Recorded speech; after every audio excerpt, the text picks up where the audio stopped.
Welcome back to Allison Customs Project Car TV. I'm Jeff Allison, and thank you for watching.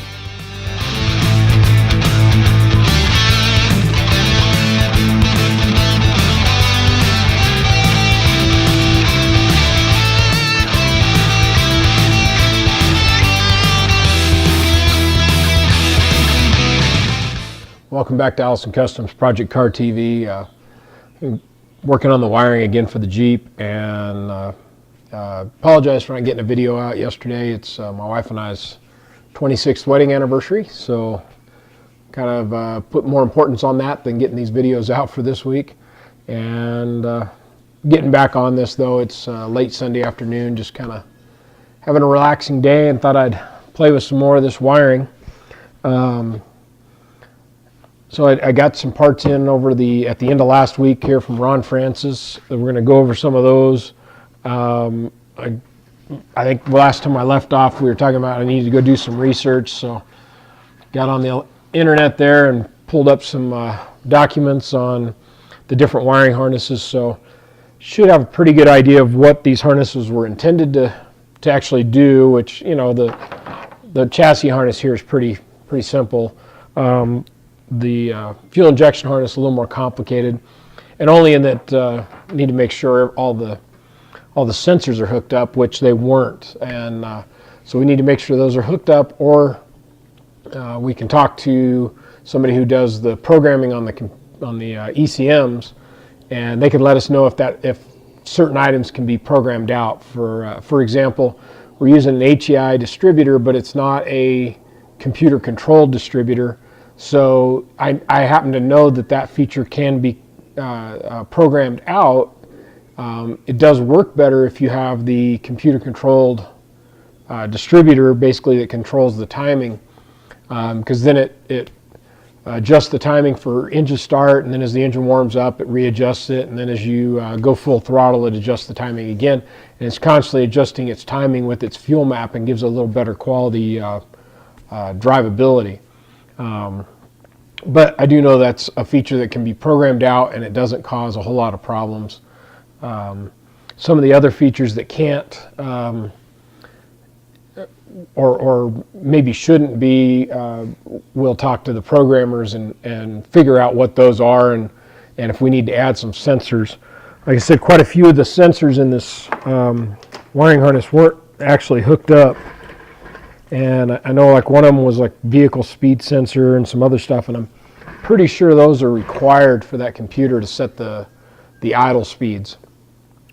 So anyway, I'm going to go ahead and get started on this, get some of these leads corrected, or cut and resoldered, and start packaging this back up, and then start tying the two harnesses together.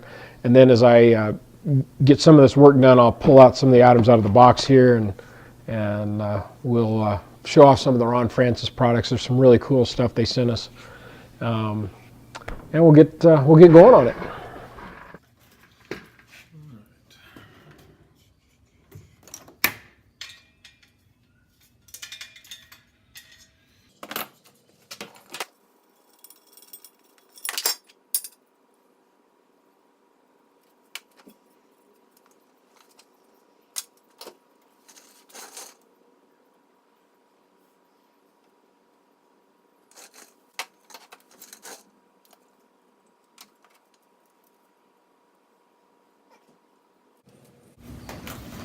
So this gasket fits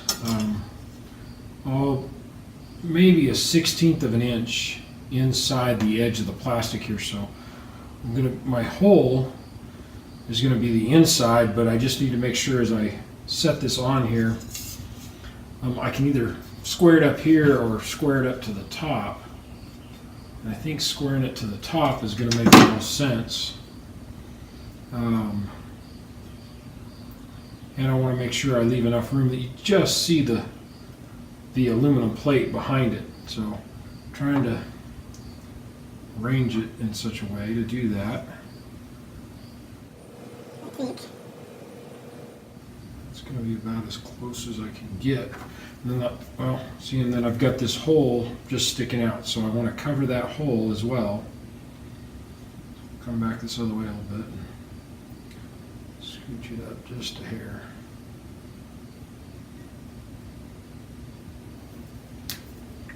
Like I said, the hole can be the inside shape of it, and actually even a little smaller than that. So we're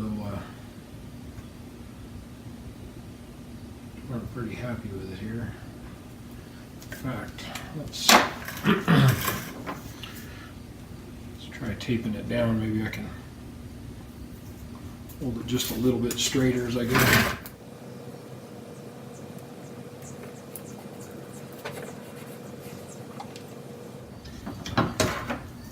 And I'm just going to lightly mark this with the smaller pin. So what I'm going to want to do is run a straight edge around most of this, just so I don't, because this gasket is rubber and it's moving around.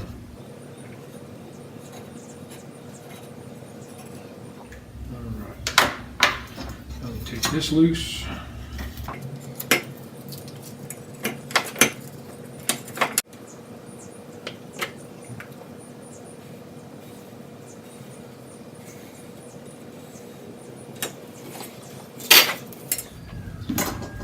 See right there, my line that I traced with the rubber gasket kind of left what would be a true 90. So that was kind of my reason for wanting to get all the straight edge marks in here.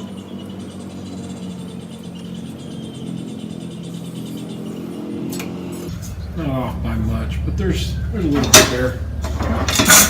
And just soon it'll be straight when I go to cut it.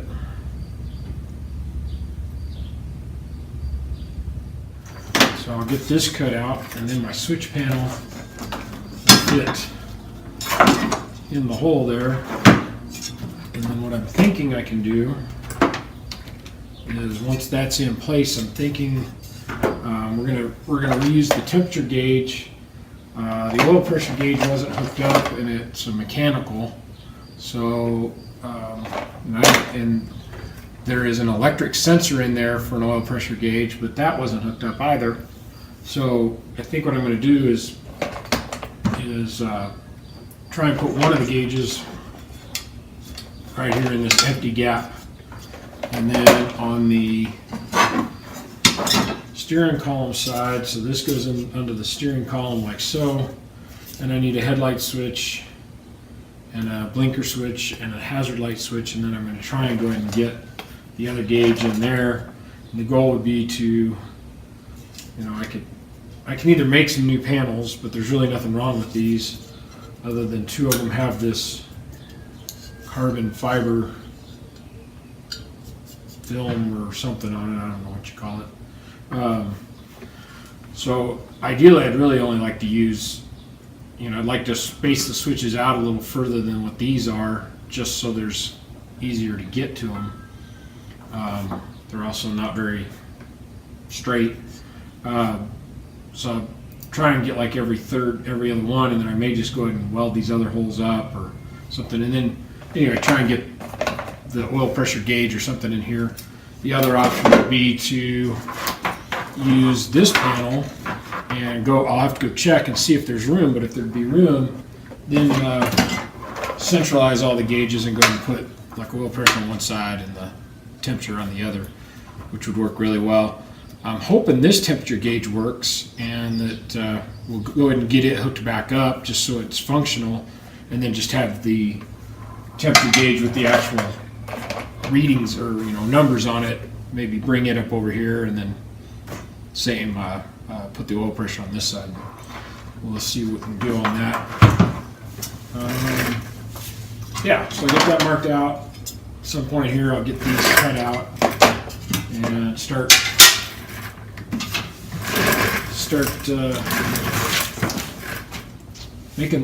getting those panels ready. I don't know what I'm trying to say. Anyway, I'm going to keep going on this, and I'm going to put you in time lapse so that you don't have to watch the boring, tedious part of this. And if I get to anything interesting or whatever, I'll go back to just regular film.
Now let's move on to something interesting like a shop update.